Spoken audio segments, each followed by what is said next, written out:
So, Elon, what kind of crazy dream would persuade you to think of trying to take on the auto industry and build an all-electric car?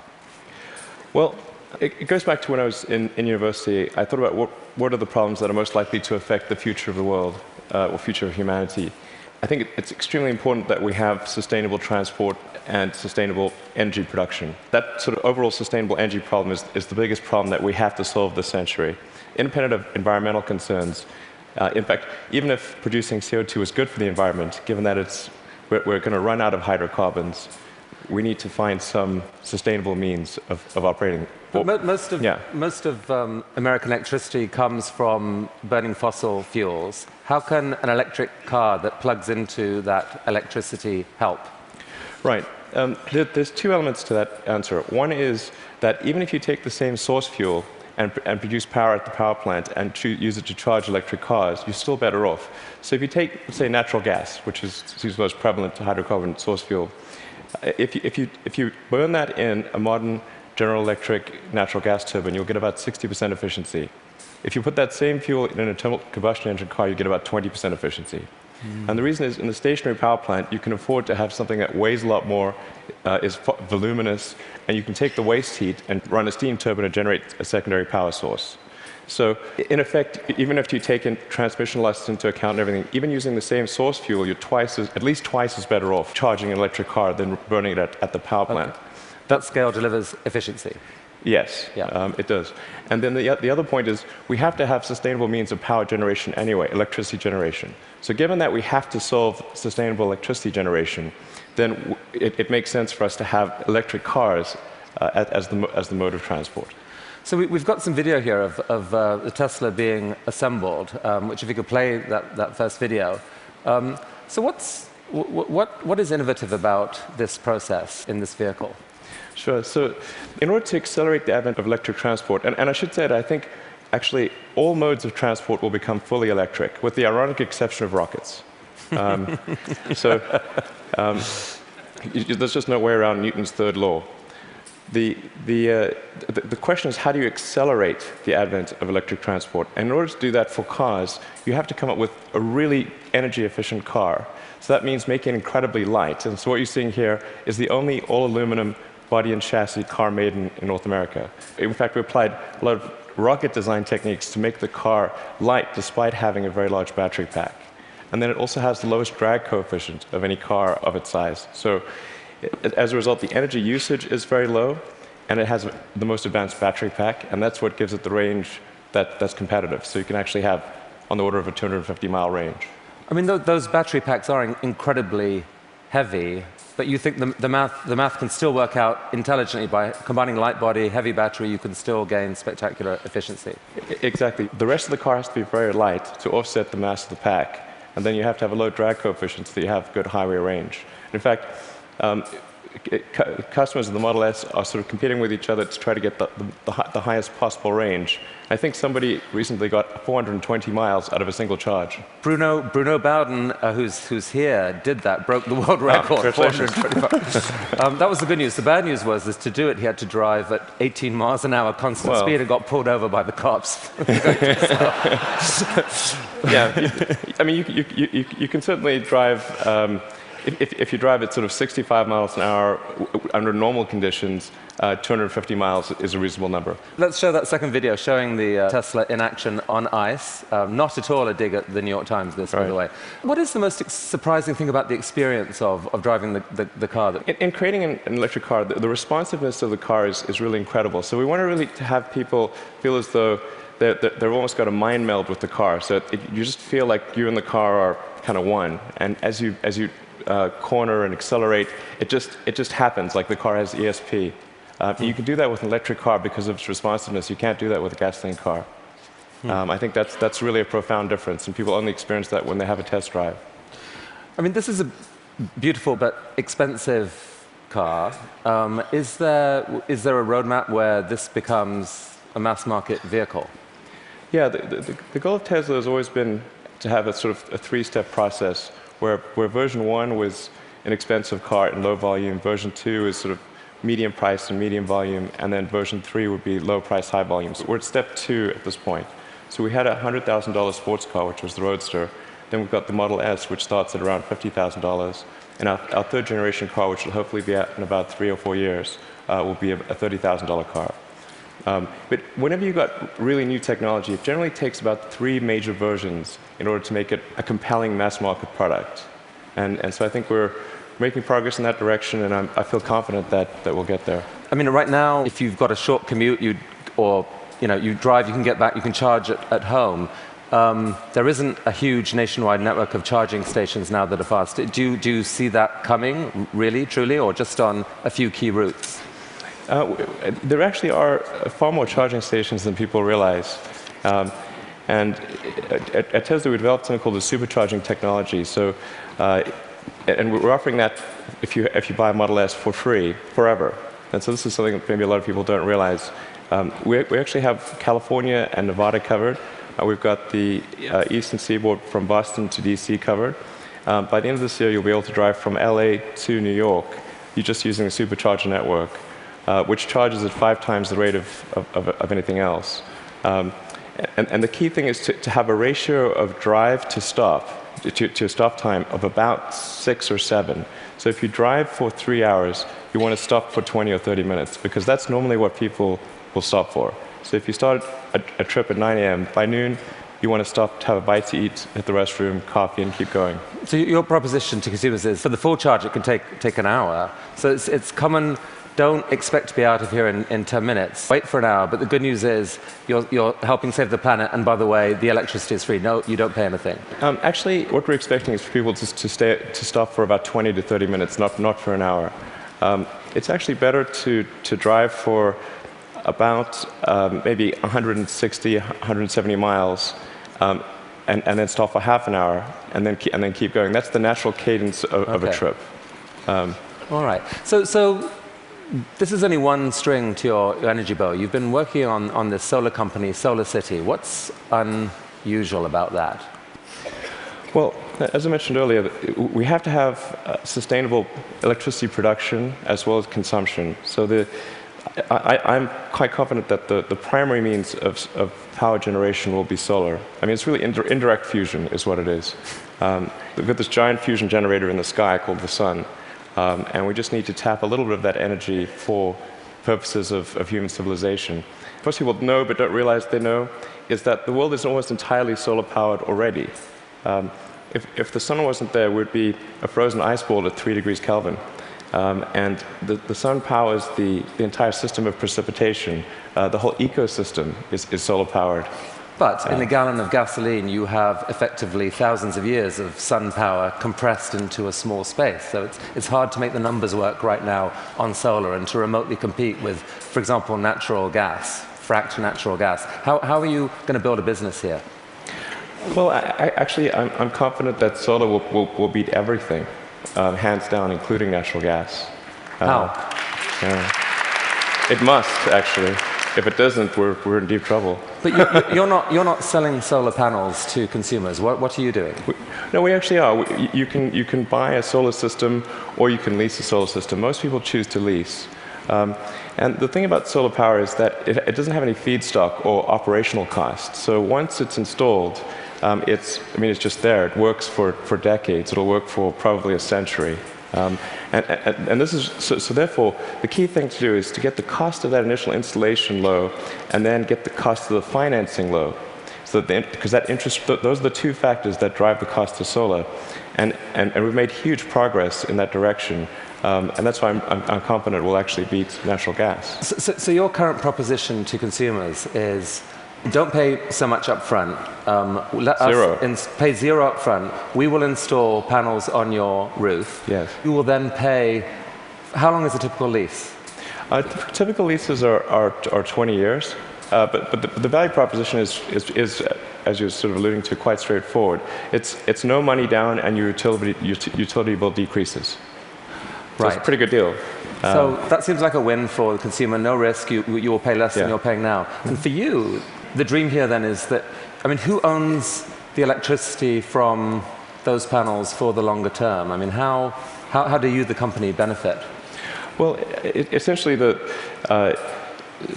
SolarCity raises a chunk of capital, and from say a company or a bank. Google's one of our big partners here, and they have an expected return on that capital. With that capital, SolarCity purchases and installs the panel on the roof, and then charges the homeowner or business owner a monthly lease payment, which is less than a utility bill. But you yourself get a sort of long-term commercial benefit from that power. You're kind of building a new type of distributed utility. Exactly. What it amounts to is a giant distributed utility.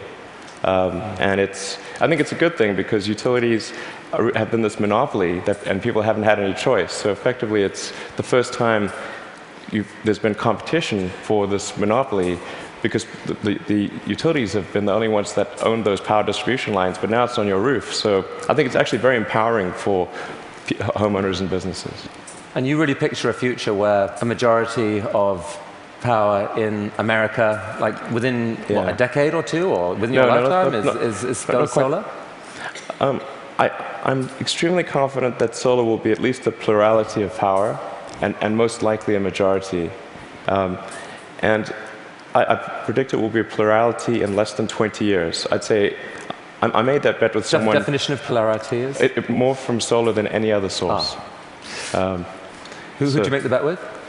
With a friend who will remain nameless. But, just between us. I made that bet, I think, 2 or 3 years ago. So in roughly 18 years, I think we'll see more power from solar than any other source. All right. So let's go back to another bet that you made with yourself, I guess. I mean, a kind of crazy bet. You'd made some money from the sale of PayPal. You decided to build a space company. Why on earth would someone do that? Got that question a lot. That's true. People would say, "Did you hear the joke about the guy who made a small fortune in the space industry?" And he, obviously started with a large one as the punchline. And so I tell people, well, I was trying to figure out the fastest way to turn a large fortune into a small one. And they'd look at me like, oh, is he serious? And strangely, you were. What happened? It was a close call. I mean, things almost didn't work out. We came very close to failure, but we managed to get through that point in 2008. The goal of SpaceX is to try to advance rocket technology, and in particular to try to crack a problem that I think is vital for humanity to become a spacefaring civilization, which is to have a rapidly and fully reusable rocket. Would humanity become a spacefaring civilization? So that was a dream of yours in a way from a young age, or like you dreamed of Mars and beyond? I did build rockets when I was a kid, but I didn't think I'd be involved in this. It was really more from the standpoint of what are the things that need to happen in order for the future to be an exciting and inspiring one. And I really think there's a fundamental difference if you sort of look into the future between a humanity that is a spacefaring civilization that's out there exploring the stars on multiple planets. And I think that's really exciting. And compared with one where we are forever confined to Earth until at some eventual extinction event. So you've somehow slashed the cost of building a rocket by 75%, depending on how you calculate it. How on earth have you done that? NASA has been doing this for years. How have you done this? Well, we've made significant advances in the technology of the airframe, the engines, the electronics, and the launch operation. I mean, there's a long list of innovations that we've come up with there. That are a little difficult to communicate in this talk, but because, not least because you could still get copied, right? I mean, you haven't patented this stuff. It's really interesting to me. You didn't patent because you think it's more dangerous to patent than not to patent. Since our primary competitors are national governments, the enforceability of patents is questionable. It's really interesting. But the big innovation is still ahead, and you're working on it now. Tell us about this. Right. So the big innovation. In fact, let's roll that video, and you can talk us through it. What's happening here? Absolutely. So the thing about rockets is that they're all expendable. All rockets that fly today are fully expendable. The space shuttle was an attempt at a reusable rocket, but even the main tank of the space shuttle was thrown away every time. And the parts that were reusable took a 10,000-person group 9 months to refurbish for flight. So the space shuttle ended up costing $1 billion per flight. Obviously, that doesn't work very well for... So what just happened there? We just saw something land? That's right. So it's important that the rocket stages be able to come back, to be able to return to the launch site and be ready to launch again within a matter of hours. Wow. Yeah. Reusable rockets. Yes. And so what a lot of people don't realize is the cost of the fuel, of the propellant, is very small. It's much like on a jet. So the cost of the propellant is about 0.3% of the cost of the rocket.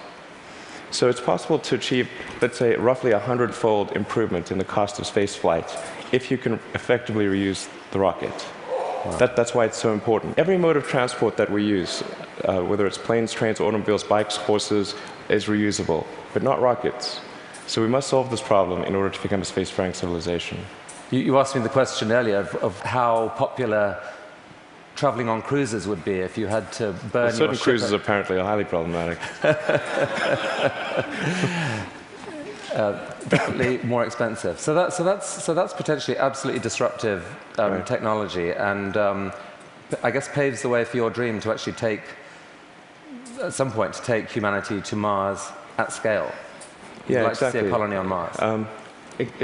Yeah, exactly. SpaceX or some combination of companies and governments need to make progress in the direction of making life multiplanetary, of establishing a base on another planet, on Mars being the only realistic option, and then building that base up until we're a true multi-planet species. So progress on this, let's make it reusable. How is that going? That was just a simulation video we saw. How's it going? We've been making some good progress recently with something we call the Grasshopper test project, where we're testing the vertical landing portion of the flight, the sort of terminal portion, which is quite tricky. We've had some good tests. Can we see that? Yeah. So that's just to give a sense of scale. We dressed the cowboy as Johnny Cash and bolted the mannequin to the rocket. All right, let's see that video then, because this is actually amazing when you think about it. You've never seen this before, a rocket blasting off, and then... Yeah, so that rocket is about the size of a 12-story building.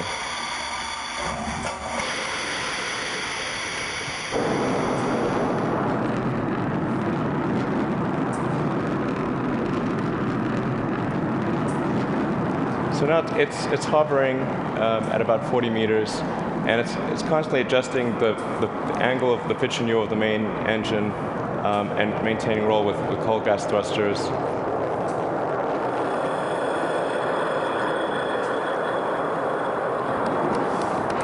How cool is that?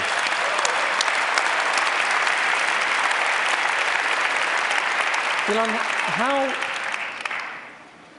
how have you done this? These projects are so... These PayPal, SolarCity, Tesla, SpaceX, they're so spectacularly different. They're such ambitious projects at scale. How on earth has one person been able to innovate in this way? What is it about you? I don't know, actually. I don't have a good answer for you. I work a lot. I mean, and a lot.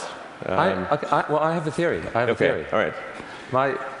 My theory is that you have an ability to think at a system level of design that pull together design, technology, and business. So if TED was TBD, design, technology, business, into one package, synthesize it in a way that very few people can, and this is the critical thing, feel so damn confident in that click-together package that you take crazy risks. You bet your fortune on it, and you seem to have done that multiple times. I mean, almost no one can do that. Can we have some of that secret sauce? Can we put it into our education system? Can someone learn from you? It is truly amazing what you've done. Oh, thanks.